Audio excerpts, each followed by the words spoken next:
मंजिल से आगे बढ़कर मंजिल तलाश कर, मंजिल से आगे बढ़कर मंजिल तलाश कर, मिल जाए तुझको दरिया तू समुंदर तलाश कर। मंजिल से आगे बढ़कर मंजिल तलाश कर, मिल जाए तुझको दरिया तू समुंदर तलाश कर। यूं तो टूट जाता है शीशा पत्थर की चोट से, मगर शीशा ही टूट जाए, मगर पत्थर ही टूट जाए, मगर पत्थर ही टूट जाए, तू ऐसा शीशा तैयार कर। Hey guys, your most welcome on my YouTube channel teaching interest. तो गाइस, आज हम पढ़ेंगे new subject that is economics. ठीक है, इकोनॉमिक्स की आज हम बेसिक इंट्रोडक्शन पढ़ेंगे और इसका एक दो कॉन्सेप्ट भी देखेंगे, जैसे इन्फ्लेशन वगैरह। अगर वीडियो ज्यादा लंबा ना हुआ तो हम इन्फ्लेशन वगैरह भी कंप्लीट करेंगे इसमें। तो इकोनॉमिक्स की अगर हम गाइस बात करें तो इकोनॉमिक्स जो है बेसिकली इकोनॉमिक्स, इसकी डेफिनेशन की बात करें तो इसकी डेफिनेशन है economics is the study of allocation of resources. Economics is the study of allocation of resources. और रिसोर्सेज में तीन प्रकार के आते हैं। First is consumer, second is government and third is producer. Consumer में हम पढ़ेंगे मनी, टाइम, और प्रोड्यूसर में हम पढ़ेंगे लैंड, ठीक है, ऑर्गेनाइजेशन। उसके बाद हम ढेर सारे मतलब दो चार और भी पढ़ेंगे। तो चलो शुरू करते हैं। सबसे पहले गाइस इसकी हम डेफिनेशन की बात करें तो डेफिनेशन है इसकी economics it is the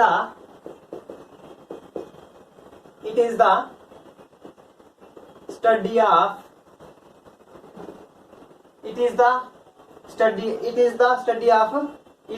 study and allocation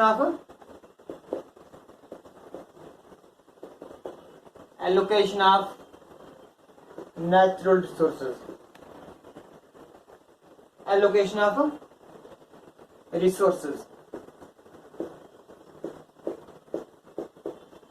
resources की अगर हम बात करें गाइस तो resources are of three types.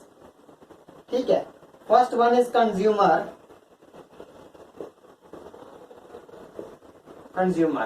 Second one is government and third one is producer.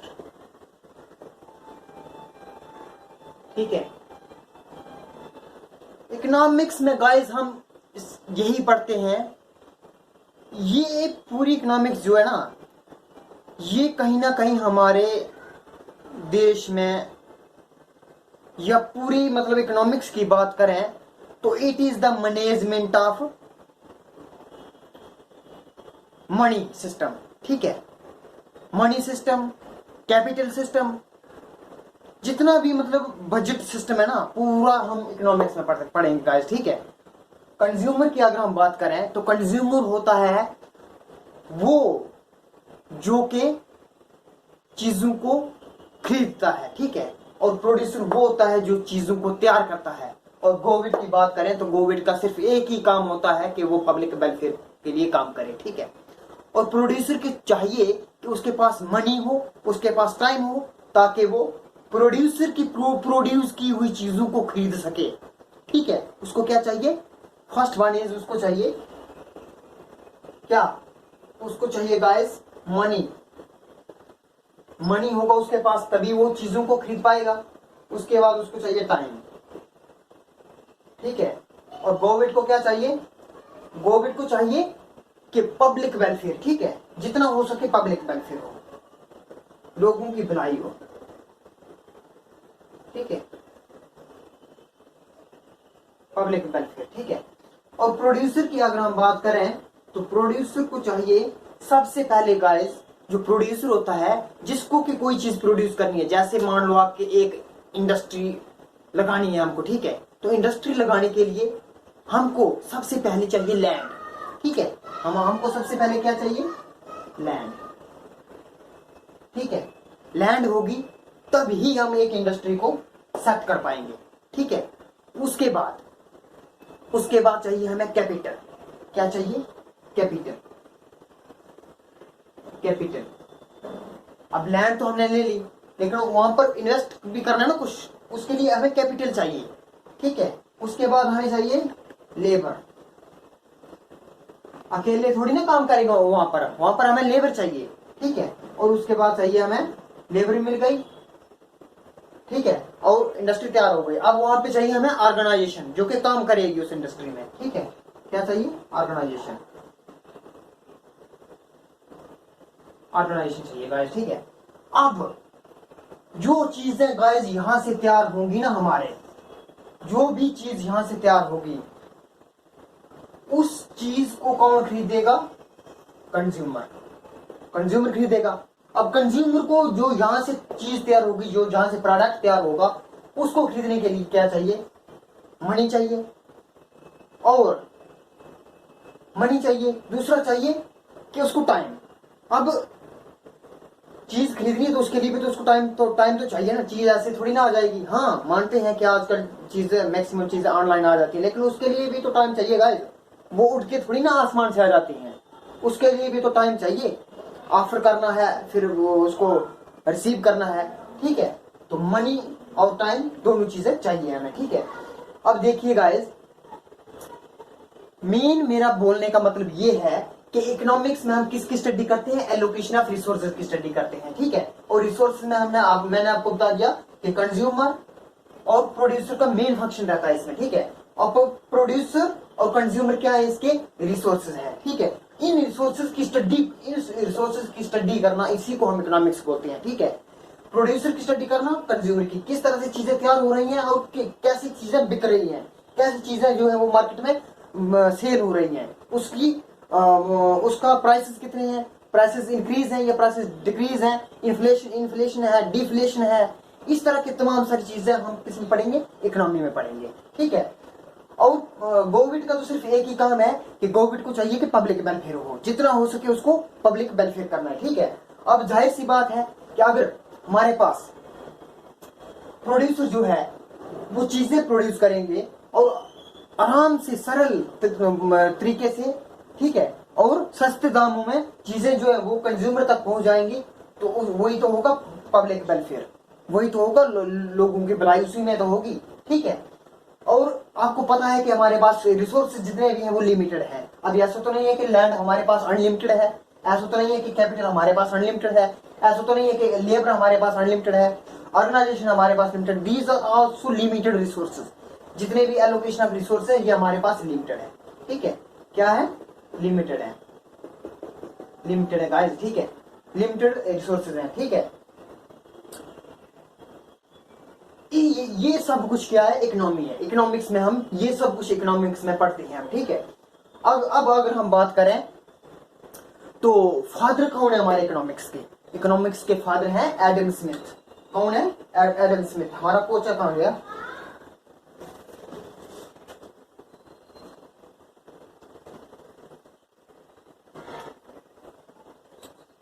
Resources क्या है हमारे पास? लिमिटेड है।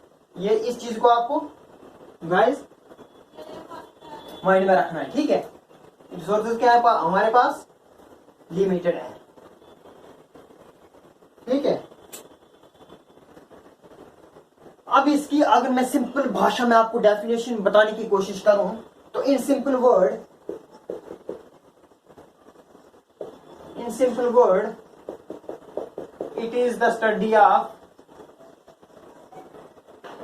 it is the study and use of limited resources। अब रिसोर्सेज तो मैंने आपको बता ही दिए, ठीक है। और जितने भी मैंने आपको रिसोर्सेज बताए थे हम इनको फैक्टर ऑफ प्रोडक्शन भी बोलते हैं गाइस, ठीक है। जिसमें कि फर्स्ट वन इज मैंने बताया था आपको क्या? लैंड। सेकंड बताया था लेबर। थर्ड बताया था कैपिटल। और फोर्थ बताया था ऑर्गेनाइजेशन। इकोनॉमिक्स की टर्म से अगर हम इसको देखें तो इन चारों को क्या बोलते हैं? फैक्टर्स ऑफ प्रोडक्शन, ठीक है। फैक्टर्स ऑफ प्रोडक्शन, ठीक है। ये है हमारे फैक्टर्स ऑफ प्रोडक्शन। तो सिंपल वर्ड में अगर हम इसकी डेफिनेशन की बात करें तो it is the study and use of limited resources. Limited resources जितने भी हैं उनकी स्टडी करना, ये हमारी इकोनॉमिक्स है, ठीक है। अब इकोनॉमिक्स के फादर हैं हमारे कौन? Adam Smith. कौन है? एडम स्मिथ, जो कि स्कॉटलैंड के रहने वाले हैं। और उन्होंने एक बुक भी लिखी है, बुक का नाम है वेल्थ ऑफ नेशन। कौन है फादर इसके? Adam Smith. Adam Smith is the father of economics. ठीक है, और वो कहां के रहने वाले हैं? He was from Scotland. ठीक है, और उन्होंने उनकी एक फेमस बुक है गाइस, बुक का नाम है, उनकी बुक का नाम है wealth of nation, wealth of nation, जो कि उन्होंने 1776 में पब्लिश की। ठीक है, ये थी हमारी, ये भी पढ़ना जरूर था हमें, अगर हमें कोई कल पूछ ही लेता कि आपने इकोनॉमिक्स तो पढ़ा दी लेकिन हमें बताइए इकोनॉमिक्स फादर कौन है, तो वो है हमारे एडम स्मिथ। ठीक है, और उन्होंने कौन सी बुक लिखी है? Wealth of nation. ठीक है, कब लिखी है? 1776 में लिखी है, और वो क्या फादर है हमारे इकोनॉमिक्स के, और वो कहां के रहने वाले हैं? स्कॉटलैंड के रहने वाले थे। ठीक है, ये आ गई हमारी बेसिक इंट्रोडक्शन। अब हम थोड़े चलते हैं कॉन्सेप्ट के ऊपर गाइस। ठीक है, अब आएंगी समझने वाली चीजें। ठीक है, इकोनॉमिक्स की अगर हम बात करें तो इकोनॉमिक्स इज द, जो टर्म इकोनॉमिक्स है ना, ये टर्म दो हिस्सों में डिवाइड होती है। ठीक है, कौन कौन सी? एक आती है गाइस माइक्रो इकोनॉमिक्स,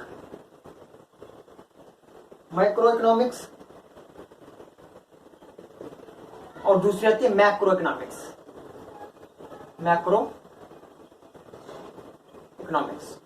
ठीक है, अब ये माइक्रो इकोनॉमिक्स क्या होती है, ये मैक्रो इकोनॉमिक्स क्या होती है, तो देखिएगा।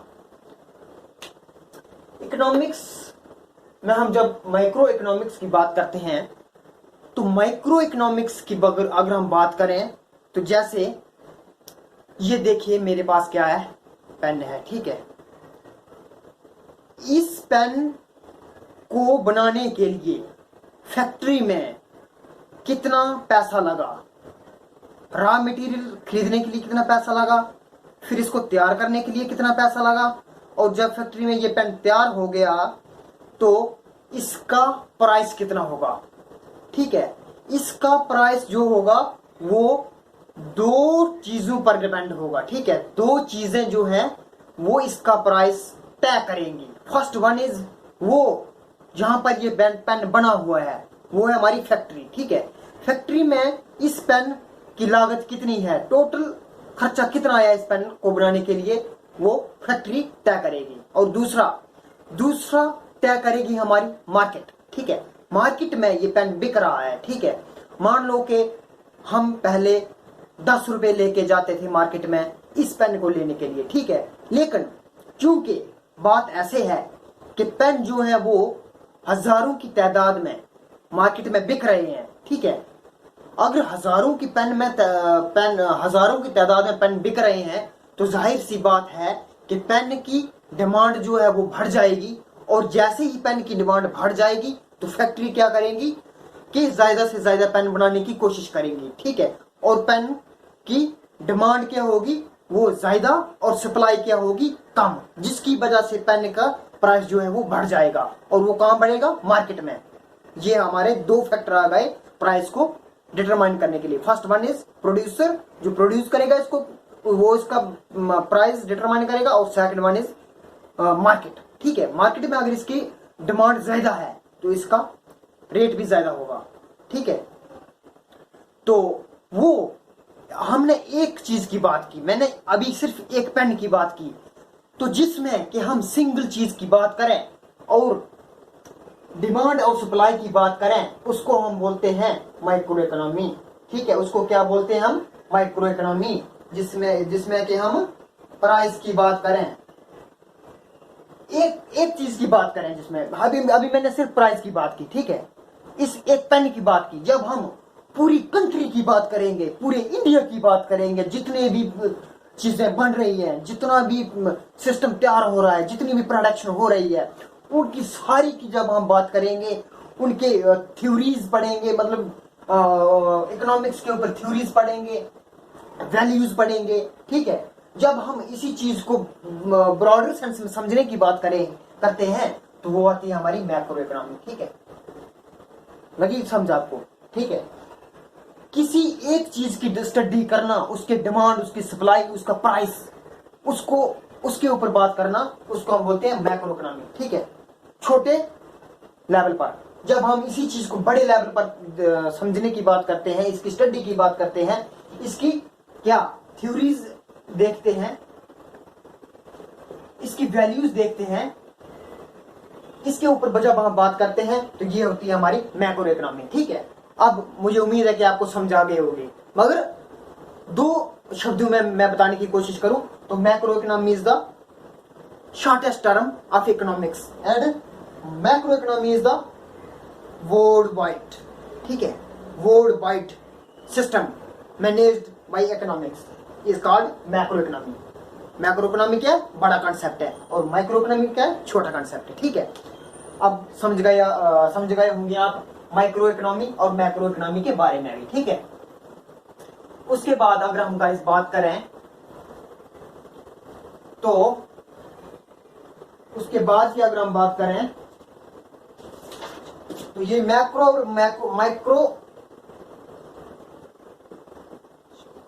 रुगनार फ्रिच जो थे उन्होंने ये दोनों टर्म दी थी गाइस, माइक्रो इकोनॉमी और मैक्रो इकोनॉमी। ये टर्म किसने दी थी? रुगनार फ्रिच ने दी थी, ठीक है। ये चीज भी आपको याद रखनी है, क्या रुगनार फ्रिच ने टर्म दी थी मैक्रो इकोनॉमी और माइक्रो इकोनॉमी, ठीक है। उसके बाद अगर हम बात करें गाइस तो इकोनॉमिक्स और इकोनॉमी में अगर ठीक है, ये हमारी मैक्रो इकोनॉमी और माइक्रो इकोनॉमी में आप समझे गए होंगे। उसके बाद अगर हम बात करें, मैंने लिखा यहाँ पे इकोनॉमिक्स, ठीक है। अब इकोनॉमिक्स और इकोनॉमिक्स वर्सेस इकोनॉमी, इसमें क्या फर्क है गाइस, ठीक है, ये भी मैं आपको बता देना चाहता हूं। मैंने आपको कहा कि आज मैं आपको इकोनॉमिक्स की बेसिक इंट्रोडक्शन बताऊंगा, ठीक है, जिससे कि आपके बेसिक कंसेप्ट जब क्लियर हो जाएंगे तो आपको आगे आगे पूरी चीजें क्लियर हो जाएंगी। अगर मैं इकोनॉमिक्स और इकोनॉमी की अगर हम बात करें तो जिसमें कि इकोनॉमी में गाइस आता है क्या, तीन चीजें आती हैं इकोनॉमी में, ठीक है। इकोनॉमी में तीन चीजें आती है हमारी, एक कैपिटलिस्ट, एक सोशलिस्ट और एक मिक्स्ड इकोनॉमी, ठीक है। क्या? एक कैपिटलिस्ट,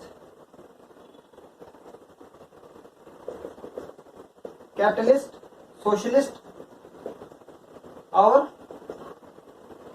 मिक्स्ड इकोनॉमी।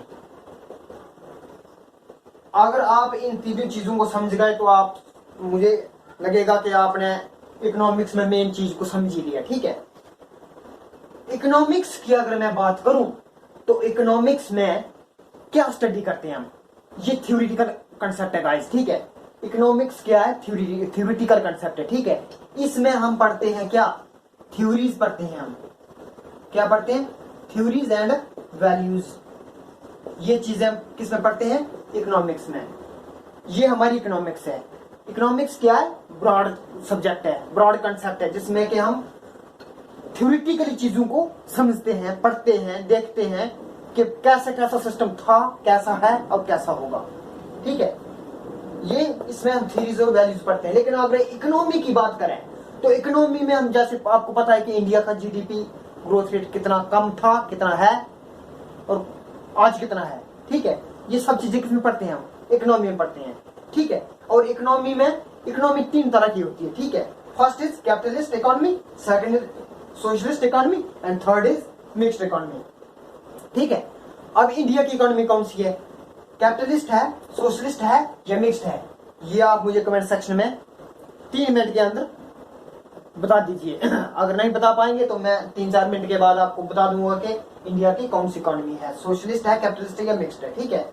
अब देखिए गाइस, अगर मैं बात करूं कैपिटलिस्ट, ठीक है, तो कैपिटलिस्ट क्या होता है गाइस?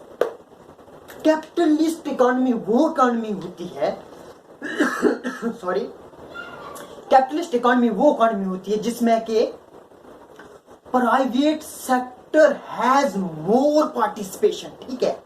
जिसमें कि प्राइवेट सेक्टर जो है उनका ज्यादा डोमिनेशन होता है, ठीक है, as compare to socialist economy, ठीक है। और सोशलिस्ट इकोनॉमी में क्या होता है कि public sector has more importance, ठीक है। जैसे अभी आपने पीछे देखा कि एयर इंडिया को बेच दिया, ठीक है, और वो मतलब मैक्सिमम जितने भी हमारे सिस्टम है वो आजकल प्राइवेट होते जा रहे हैं, ठीक है।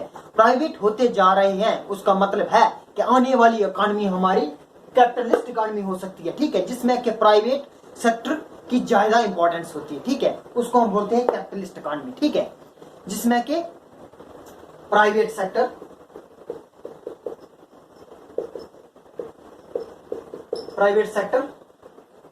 plays an important role in capitalist economy. ये होती है हमारी कैपिटलिस्ट इकोनॉमी जिसमें कि प्राइवेट सेक्टर का मोर इंपॉर्टेंस होता है, ठीक है। अगर हम बात करें सोशलिस्ट इकोनॉमी की, तो सोशलिस्ट इकोनॉमी में होता है पब्लिक वेलफेयर। क्या होता है? Public welfare. क्या होता है? Public welfare. Public welfare. अब मैं आपको समझा दूं, ठीक है।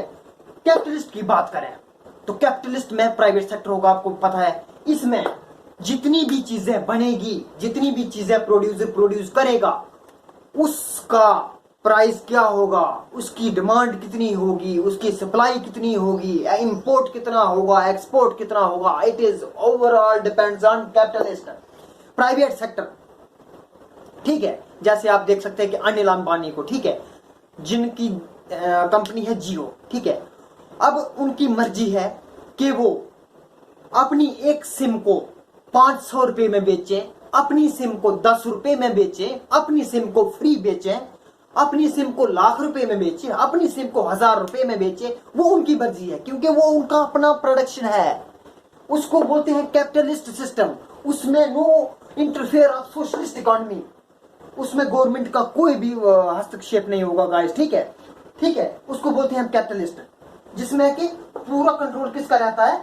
पूरा कंट्रोल कैपिटलिस्ट का रहता है, प्राइवेट सेक्टर का रहता है, ठीक है। डिमांड, सप्लाई, प्राइस वगैरह सब कुछ कौन तय करेगा? कैपिटलिस्ट। ये है हमारा कैपिटलिस्ट। समझा आपने कैपिटलिस्ट? अगर अभी भी नहीं समझा तो मुझे कमेंट सेक्शन में बता दीजिए, मैं नेक्स्ट टॉपिक में आपको समझा दूंगा, ठीक है। या मेरा नंबर है गाइस क्या 7051031424, कॉल कर सकते हैं आप, ठीक है। ये हो गया हमारी कैपिटलिस्ट इकोनॉमी, ठीक है। अगर हम बात करें हम सोशलिस्ट इकोनॉमी की, ठीक है, तो सोशलिस्ट इकोनॉमी में क्या होता है कि गवर्नमेंट हैज मोर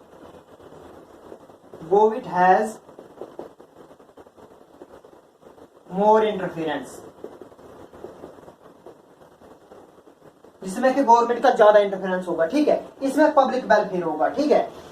इसमें डिमांड कितनी होगी, सप्लाई कितनी होगी, कितनी चीज बनेगी, कितनी बाहर जाएगी, उसका प्राइस कितना होगा, it is overall depend on government. Government ही एक चीज का प्राइस तय करेगी, गवर्नमेंट ही कहेगी कि ये कितनी चीज प्रोड्यूस करनी है, गवर्नमेंट ही कहेगी कि इस चीज का मार्केट में कितना दाम होगा, कितना प्राइस होगा। It is overall depend on government, जिसमें कि हम बोल सकते हैं ये हमारी सोशलिस्ट इकोनॉमी होती है। समझ लगी आपको? समझ लगी आपको कैपिटलिस्ट इकोनॉमी क्या होती है, सोशलिस्ट इकोनॉमी क्या होती है? ये होती है हमारी कैपिटलिस्ट इकोनॉमी, जिसमें कि private sector has more importance और सोशलिस्ट इकोनॉमी में government sector has more importance, ठीक है। अब मैं बताता हूं ये मिक्स्ड इकोनॉमी क्या होती है, ठीक है। Mixed economy is the combination of both economy, capitalist economy and socialist economy. It is the combination of these both economy, जिसमें कि थोड़ी बहुत कैपिटलिस्ट भी हो, जिसमें कि थोड़ी बहुत सोशलिस्ट भी हो, ठीक है। वो होती है हमारी मिक्स्ड इकोनॉमी, ठीक है, जिसमें कि थोड़े बहुत प्राइवेट सेक्टर भी होंगे और जिसमें कि थोड़ा दबदबा गवर्नमेंट का भी रहेगा, ठीक है। वो होती है हमारी मिक्स्ड इकोनॉमी। और India is the mixed economic country, ठीक है। मैंने बताया ना मैं आपको बताऊंगा, तो आई होप आपने कमेंट सेक्शन में कमेंट कर दिया होगा। लेकिन अगर नहीं आपको समझ आया तब, तो अब तो आ गया ना कि India has adopt the mixed economy system, ठीक है। क्या इंडिया में क्या मिक्स्ड इकोनॉमी है, ठीक है। अब इंडिया में मिक्स्ड इकोनॉमी कैसे है, इस चीज को भी तो समझना जरूरी है ना गाइस। तो मैं समझाऊंगा आपको, ठीक है। तो देखिए,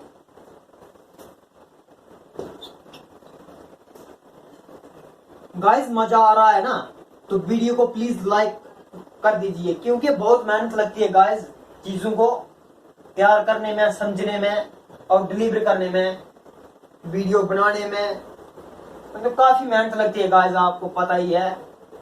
लेकिन अगर वीडियो हेल्पफुल हो रही है तो वीडियो को लाइक कीजिए, अदरवाइज मैं किसी को कंपेल नहीं करता हूँ, ठीक है। अगर मजा नहीं आ रहा है तो आप डिसलाइक कर सकते हैं, लेकिन मुझे उम्मीद है कि जहां तक मेरा अनुमान है कि वीडियो आपको अच्छा ही लग रहा होगा, क्योंकि मैं बहुत जोर लगा रहा हूँ गाइस, ठीक है, बहुत मेहनत लगा रहा हूँ। अब मैं बात करूंगा कि इंडिया में क्या है। इंडिया में क्या है? मिक्स्ड इकॉनमी है, ठीक है। अगर आपको एग्जाम में क्वेश्चन आ रहा है कि इंडिया में कैपिटलिस्ट इकॉनमी है, सोशलिस्ट इकॉनमी है या मिक्स्ड इकॉनमी है, तो आपको आंखें बंद करके मिक्स्ड इकॉनमी पर टिक लगा देना है, एक नंबर आपके पॉकेट में पड़ गया, ठीक है। इंडिया में क्या है? मिक्स्ड इकॉनमी है। अब ये मिक्स्ड इकॉनमी आई कैसे इंडिया में, इस चीज को समझना जरूरी है। तो देखिए गाइस, इस चीज को मैं अगर आपको समझाने की कोशिश करूं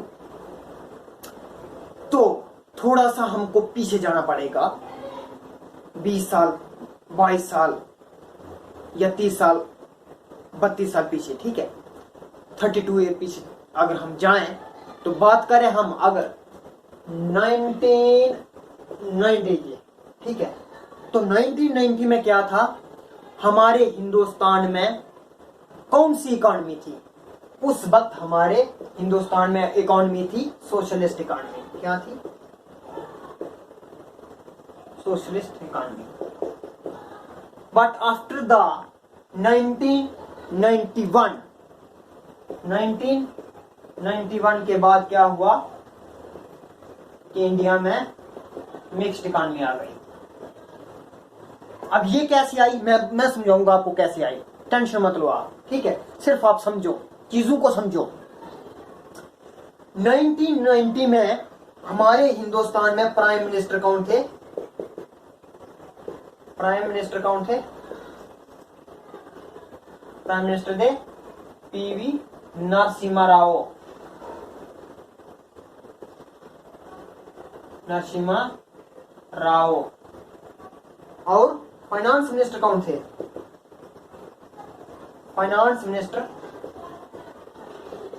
कौन थे? मनमोहन सिंह।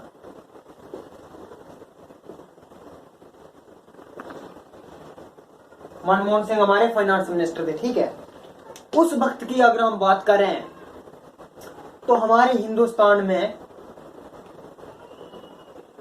जितना भी सिस्टम था ना गाइस, वो खत्म होने पर आ गया था, ठीक है, खत्म होने पर आ गया था। इसका मतलब ये है कि ऐसा तो है नहीं कि हम जितनी चीजें भी इस्तेमाल करते हैं ये तमाम चीजें हमारे हिंदुस्तान में तैयार होती हैं, ऐसा तो नहीं है। कुछ चीजें तो हमको दूसरी कंट्री से लाना पड़ती हैं, दूसरे मुल्कों से लाना पड़ती हैं, और कुछ चीजें हमें अपने देश से कुछ दूसरे देश में देना होती है, ठीक है, जिसको कि हम ग्लोबलाइजेशन बोलते हैं, free flow trade at international level, ठीक है। तो 1990 की बात करें तो उस वक्त फ्री फ्लो ट्रेड नहीं था गाइस, ठीक है, हाँ था थोड़ा बहुत।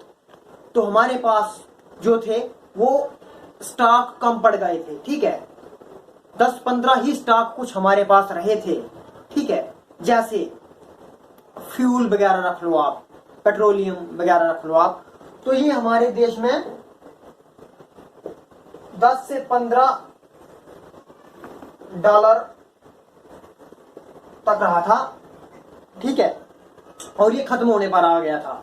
और इस पर स्टेटमेंट आ गई थी कि अगर 1.5 से 2 महीने के बाद हिंदुस्तान में जो है वो क्राइसिस आने वाला है, ठीक है, क्राइसिस आने वाला है, जिसको के लेकर prime minister PV Narasimha Rao तैयार हो गए और फाइनेंस मिनिस्टर मनमोहन सिंह भी तैयार हो गए कि इस चीज को अब कैसे रोका जाए, इस आने वाले क्राइसिस से कैसे बचा जाए, ठीक है। तो मतलब कोल पेट्रोलियम वगैरह हिंदुस्तान में खत्म हो रहा था, ठीक है, मतलब बाहर से मंगाना था, लेकिन इतना पैसा हिंदुस्तान में नहीं था कि वो बाहर से मंगा पाए, ठीक है। तो बात क्या हुई कि prime minister PV Narasimha Rao और फाइनेंस मिनिस्टर मनमोहन सिंह, ये दोनों कहां पहुंचे, IMF, international monetary fund. International monetary fund is the part of world bank. Guys आपको पता ही है कि जब किसी देश में क्राइसिस आ जाते हैं तो उस देश की हेल्प कौन करता है, वर्ल्ड बैंक करता है। तो उस वक्त हिंदुस्तान में क्राइसिस आने वाले थे कि पीवी नरसिम्हा राव और मनमोहन सिंह कहां पहुंचे, IMF के पास पहुंचे, ठीक है। और उन्होंने कहा है IMF को कि हमें पैसा चाहिए, ठीक है, हमें क्या चाहिए, लोन चाहिए, ठीक है। तो जब IMF ने इनको लोन देने की बात कही तो इन्होंने कहा कि लोन तो मैं आपको दे देता हूं, लेकिन मुझे कुछ लग रहा है कि आपके देश में इस वक्त सोशलिस्ट इकॉनमी चल रही है जिसकी वजह से के क्राइसिस आए हुए हैं, ठीक है। अब जब ये बात IMF ने कही तो फिर इस बात पर चर्चा करने के लिए गाइस ड्यू टू सिस्टम में खराबी आने की वजह से थोड़ा वीडियो को सॉरी फॉर दैट। तो जब मनमोहन सिंह राव कमेटी बनी तो इंडिया में न्यू इकोनॉमिक पॉलिसीज, इंडिया में न्यू इकोनॉमिक रिफॉर्म्स आ गए, ठीक है। Due to Manmohan Singh Rao committee and IMF की रिकमेंडेशन पर हिंदुस्तान में क्या हुआ कि न्यू इकोनॉमिक रिफॉर्म्स आ गए, ठीक है। अब न्यू इकोनॉमिक रिफॉर्म्स कैसे आए वो मैं आपको बता देता हूं, ठीक है। न्यू इकोनॉमिक कब आए, 1991 इंडिया में न्यू इकोनॉमिक रिफॉर्म्स या पॉलिसीज केम, ठीक है, जिसमें के LPG की बात हुई, ठीक है, जिसमें के LPG की बात हुई। अब LPG क्या होता है, ये L से है गाइस लिबरलाइजेशन,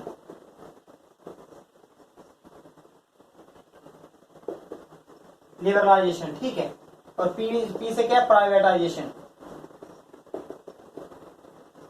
प्राइवेटाइजेशन, और G से क्या है, ग्लोबलाइजेशन। अब मैं आपको फटाफट से समझा देता हूं कि लिबरलाइजेशन क्या होता है, प्राइवेटाइजेशन क्या होता है, ग्लोबलाइजेशन क्या होता है, ठीक है। लिबरलाइजेशन का क्या मतलब होता है गाइस, ठीक है। लिबरलाइजेशन में क्या होता है कि इसमें किसी वस्तु की डिमांड के हिसाब से उसका प्राइस कितना होगा, ये लिबरलाइजेशन है। मतलब हम कुछ भी कर सकते हैं। अब इसका मतलब ये नहीं है कि अपने स्वार्थ के लिए किसी की गर्दन ही उड़ा दो, इसका मतलब ये नहीं है, लेकिन we have freedom to do any work, we have freedom to do any job, ठीक है, इसका मतलब है लिबरलाइजेशन। और प्राइवेटाइजेशन का मतलब है कि हम प्राइवेट तरीके पर भी कुछ कर सकते हैं, अपने बिजनेस कर सकते हैं, हम ट्रेड एंड बिजनेस कर सकते हैं, ठीक है। और ग्लोबलाइजेशन का मतलब भी वही है कि इंटरनेशनल लेवल पर, ठीक है, इंटरनेशनल लेवल पर हम इंपोर्ट एक्सपोर्ट कर सकते हैं। ग्लोबलाइजेशन का मतलब यही है कि one country can trade with another country, it is called globalisation, ठीक है। ये हमारे ग्लोबलाइजेशन का मतलब, ठीक है। प्राइवेटाइजेशन क्या है कि इसमें अगर हम लिबरलाइजेशन की बात करें तो इसमें क्या होता है, लिबरलाइजेशन में पब्लिक सेक्टर कन्वर्ट होता है प्राइवेट सेक्टर में, और ये आ गया हमारा प्राइवेटाइजेशन, ठीक है। ये हमारा प्राइवेटाइजेशन, ठीक है। अब मैं आपको सरल भाषा में समझा दूं तो क्या है, ये एलपीजी सिस्टम जो था ना, ये 1991 में इंडिया में आ गया। और इसके बाद हमारा एलपीजी आने की वजह से, एलपीजी की वजह से क्या हुआ कि इंडिया की इकोनॉमी जो थी वो मिक्स्ड इकोनॉमी हो गई गाइस, जिसमें कि एलपीजी मतलब लिबरलाइजेशन भी, प्राइवेटाइजेशन भी और ग्लोबलाइजेशन भी, ठीक है। ये तीनों कंसेप्ट का बाद है 1991 में, ठीक है। ये हमारी न्यू इकोनॉमिक पॉलिसीज आ गई जिसमें कि एलपीजी की बात की गई। कब की गई? 1991 में। और इसकी वजह से क्या हुआ, इंडिया में एलपीजी आई, ठीक है। मतलब लिबरलाइजेशन, प्राइवेटाइजेशन और ग्लोबलाइजेशन, ठीक है। जिसमें कि अब मैं आपको बता दूं, ठीक है, कि इसमें होता क्या है, ठीक है। जैसे देखिएगा, अब मैं आपको बहुत ही इंपॉर्टेंट चीज बता रहा हूं गाइस, ठीक है, अच्छे से समझना आप, ठीक है। देखिए ये क्या है, ये हमारा पब्लिक सेक्टर, पब्लिक सेक्टर, ये है हमारा प्राइवेट सेक्टर, प्राइवेट सेक्टर। और ये क्या है हमारा, ये भी हमारा क्या है, प्राइवेट, नहीं, ये भी हमारा पब्लिक सेक्टर है, पब्लिक सेक्टर, पब्लिक सेक्टर, ठीक। जिसमें के पब्लिक सेक्टर ज्यादा हो और थोड़ा सा क्या हो, ये पब्लिक सेक्टर और ये क्या है, प्राइवेट सेक्टर, प्राइवेट सेक्टर। ये क्या है, प्राइवेट सेक्टर, और ये क्या है, पब्लिक सेक्टर, पब्लिक सेक्टर। और ये क्या, पब्लिक सेक्टर, और ये क्या है, प्राइवेट सेक्टर। अब चीजों को समझना गाइस, पब्लिक सेक्टर कितना है, ये पब्लिक सेक्टर है, और प्राइवेट सेक्टर कितना है, इतना सा। जिस देश में बहुत ज्यादा पब्लिक सेक्टर हो और थोड़ा सा प्राइवेट सेक्टर हो, उस देश में जो इकॉनमी होती है उसको हम बोलते हैं socialist economy, socialist economy.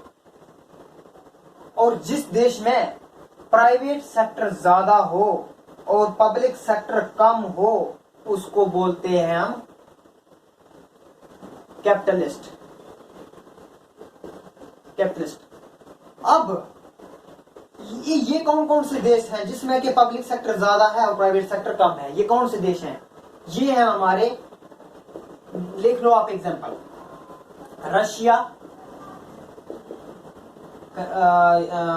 China, एटस्ट्रा।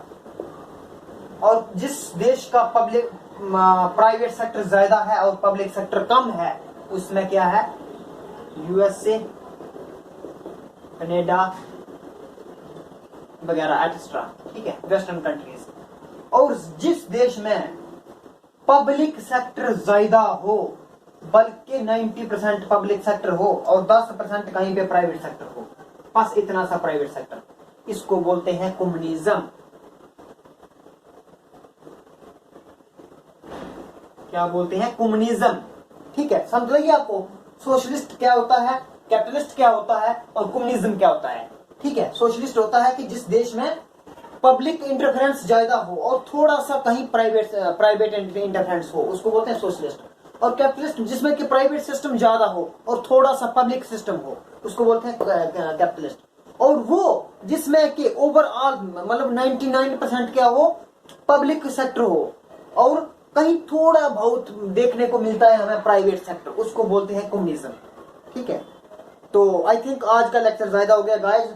तो मैंने कोशिश करी कि आपको ज्यादा से ज्यादा सिस्टम, ज्यादा से ज्यादा इंफॉर्मेशन प्रोवाइड करने की। अब इससे अगली वाली वीडियो में और भी ज्यादा मैं इंफॉर्मेशन प्रोड्यूस करूंगा। प्लीज आप वीडियो को लाइक कर दीजिए, चैनल को सब्सक्राइब कर दीजिए ताकि आने वाली वीडियो का नोटिफिकेशन तुरंत आप तक पहुंच पाए, इसलिए आप बेल आइकन को भी प्रेस कर दीजिए, ठीक है, और वीडियो को लाइक कर दीजिए। और ये था हमारा आज का